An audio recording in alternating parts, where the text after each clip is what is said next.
Felca, por favor, venha cá.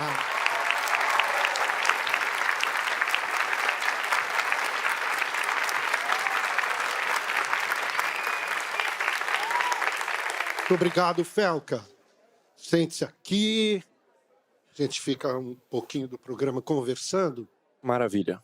Há quanto tempo você, pelo que eu li, você aos 12 anos de idade resolveu ser um protagonista na internet, mas daí seus pais falaram não, é isso?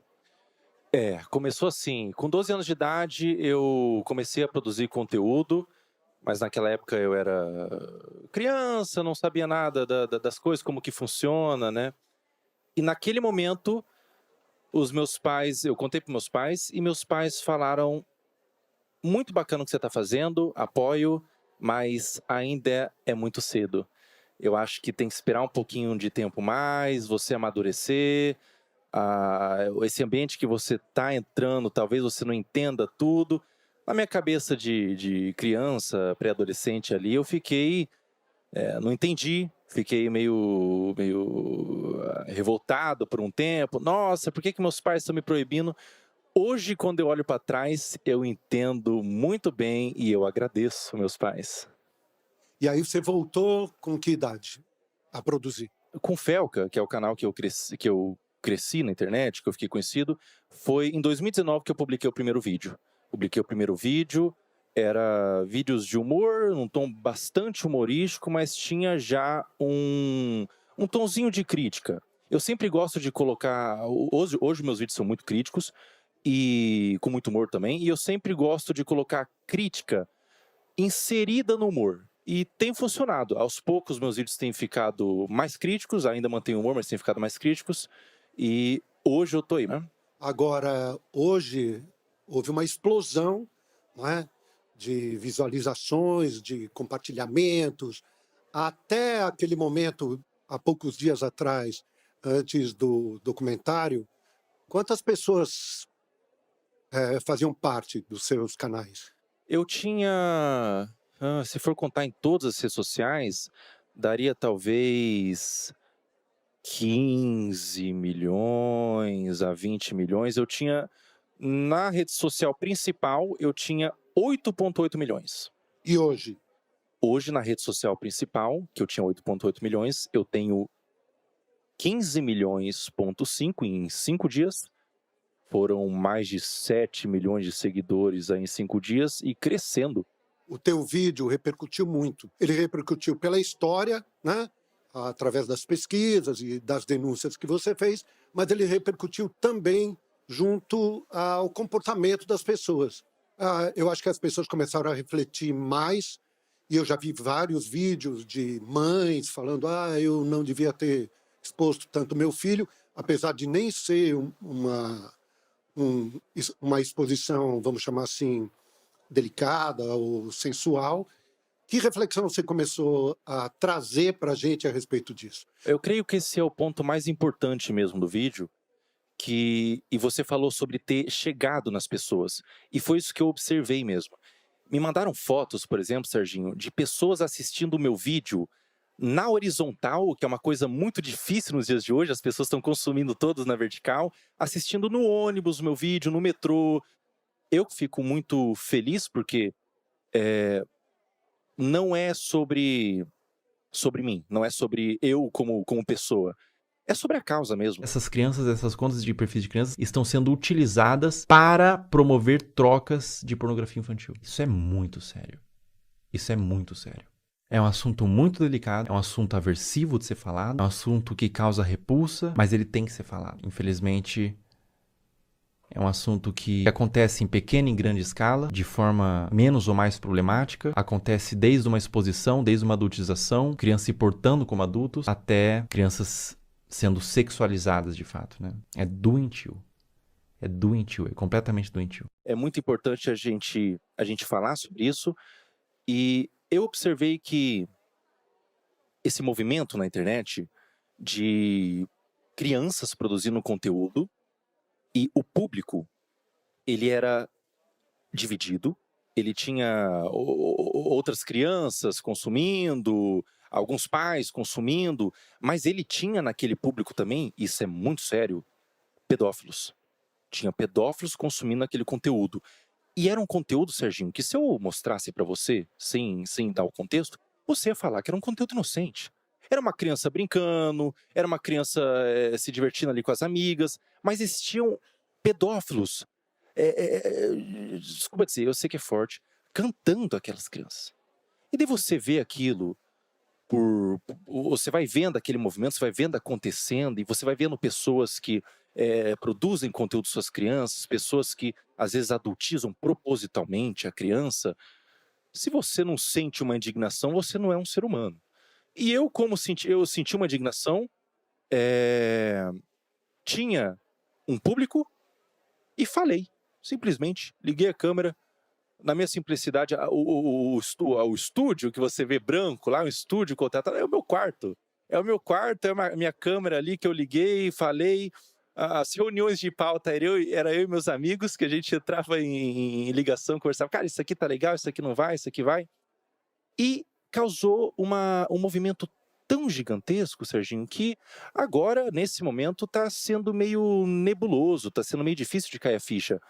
Mas é um convite para as pessoas que estão assistindo, todo mundo que está aqui na plateia, é um convite para vocês entenderem que vocês têm voz. Existe um poder nas pessoas. Você vê algo que está errado e falar, denunciar, na sua simplicidade. As pessoas ouvem. Existe bondade no mundo. Mas e o consumo? Consumo direto consumo. De crianças e adolescentes frente à tela. O consumo ele tem que ser, na minha opinião, supervisionado. O pai tem que supervisionar o que a criança consome na internet, porque é muito fácil é muito fácil, o algoritmo mesmo é trabalhado para isso. É muito fácil a criança sair de uma animação divertida, que ela se diverte, para um conteúdo não apropriado. É muito fácil isso acontecer. É um movimento que acontece muitas vezes. E se você, enquanto pai, tiver a capacidade de supervisionar o seu filho com 10, 11, 12 anos, ele pode consumir de forma moderada, na minha opinião, mas se você não tem a capacidade, se você não consegue ser um pai presente, se você trabalha muito, às vezes tem muitas ocupações e tudo mais, na minha opinião, bloqueio. E uma outra coisa não sobre consumo, Serginho, é sobre produção de conteúdo. Criança não tem que produzir conteúdo na internet. Não tem. A internet é um ambiente, todo mundo que está aqui sabe que a exposição não é algo fácil de lidar. A exposição vem com críticas, vem com pessoas comentando sobre você, comentando sobre aparência, vem com às vezes um assédio, e a criança não está preparada para receber qualquer tipo dessas coisas. Então, criança não deve produzir conteúdo na internet. Internet é um ambiente para adultos. Muito bem. Tem alguém que gostaria de fazer perguntas aqui? Você aqui, vamos começar. Começa o nome? Ana. Tudo bem? Eu mais para ver sua opinião, assim, porque a gente sabe que isso não é de hoje. Não começou a postar os vídeos, principalmente do caso que você falou no vídeo, não começou esse ano, já é de muito tempo. Por que você acha que demorou tanto para tomar essa proporção, para as pessoas começarem a prestar atenção nisso? Essa é uma pergunta boa, Ana. Eu acho que existiam muitas pessoas falando sobre, já era uma coisa bem pública, assim, era relatado. Eu acho que talvez faltou uma mobilização mais numerosa mesmo. Eu acho que foi uma questão de alcance que atingiu. E o alcance vem quando uma pessoa decide. Eu acho que não vem quando a pessoa tem muita autoridade ou qualquer coisa do tipo. Eu acho que o alcance vem quando a pessoa decide reunir informações importantes desde o cerne da questão. Então, reunir provas, pesquisar, denunciar. Quando ela faz ela reúne informações em um vídeo que seja também fácil de consumir, porque muitas pessoas fazem vídeos, falam sobre, mas não querem se envolver. Elas falam de forma meio assim, direta, comentam só para ganhar alguma coisinha em troca. Quando a pessoa decide colocar a cara mesmo, não é sobre a autoridade da pessoa, é talvez sobre o ímpeto de realmente querer causar uma mudança. Eu acho que tem a ver com isso. Com isso. Quem mais, por favor? Aqui, você. Fala, garoto. Como é seu nome? Opa, prazer. Meu nome é Lucas. Queria perguntar pro Felca o que foi mais difícil para você depois dessa denúncia que você fez através do documentário, se foi montar, editar o vídeo, juntar essas várias denúncias, né, que você juntou para fazer esse documentário, ou o que teve de repercussão, seja positiva ou negativa. Com certeza o que foi mais difícil foi reunir essas informações, porque parte da demora da postagem do vídeo, eu fiquei 1 ano fazendo essa pesquisa, de ser um tema, foi eu sozinho fazendo essa pesquisa, e é um tema tão aversivo que se você não tem se você não tem um sangue de barata, e eu não tenho, você não consegue ficar nisso por 30 minutos ao dia. Eu ficava vendo aqueles materiais e procurando e buscando, e ficava com tanta agonia, tanta amargor assim na boca, que eu, pela minha saúde mental, vou dar um tempo, vou fechar o notebook e vou voltar amanhã.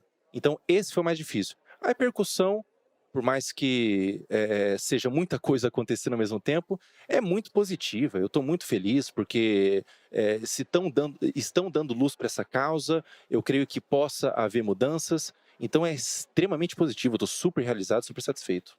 Mas, por outro lado, tem gente que não gostou. E eu queria saber como é que você recebeu, e se foram só críticas ou chegou até ameaças? Algumas ameaças, sim, Serginho. Algumas críticas, alguns movimentos de difamação, de tentar descredibilizar e tudo mais. Como eu recebo isso, a gente sabia, eu sabia o que eu estava fazendo, a gente sabia, eu e meus amigos, eu e minha equipe de editor e tudo mais, as pessoas que estavam por trás, a gente sabia que o que a gente estava fazendo era grande e tudo era esperado. Tudo era esperado. Olha, a gente não sabe exatamente o que vai acontecer, mas vai vir ameaças, vai vir, talvez venham alguns processos, talvez venha gente insatisfeita com o que eu fiz. Existe também, Serginho, isso é delicado de falar, mas é verdade, existem alguns pedófilos que se incomodaram pessoalmente por eu estar tentando quebrar o esquema de pedofilia deles.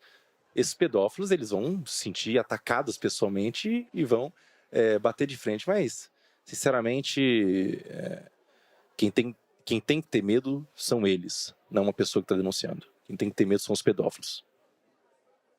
Fala. Boa noite, meu nome é Mavi. Boa noite.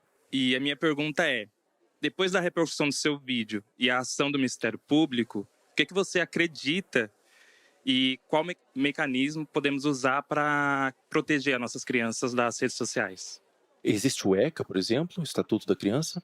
Existem leis para proteção. O que esses criminosos fazem são crimes. Então, eu acho que o melhor movimento, a melhor iniciativa é a iniciativa do indivíduo de denunciar, de ir atrás, de procurar, reunir provas, pesquisas e denunciar o que está vendo na internet. Denunciar. E se tudo der certo, a gente consegue uma mudança no algoritmo para que esses conteúdos não sejam nem capazes de chegar no seu feed. Muito obrigado pela tua vinda Serginho. aqui, viu? Obrigado Mesmo. Parabéns pelo seu trabalho. Obrigado, Serginho. Obrigado, viu?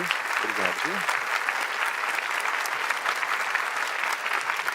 E até a próxima. Cadê o teu pessoal? Até a próxima. Cadê o Levanta pessoal? a mão aí, o pessoal do filme. Tchau, Paola. Aqui, tchau, aqui. Fábio. Tchau, Aqui. Caco. Glória, Acho que as Xamã. pessoas estão muito impressionadas com a altura dele também. Quando ele entrou... E olha que eu tenho Pega esse quadro. 1,80m. Pega esse quadro. Não, eu tenho 1,80m. Tá baixinho, Sim. Serginho. Você tá muito baixinho. Obrigado, aplausos aqui. Obrigadão, por favor. obrigadão.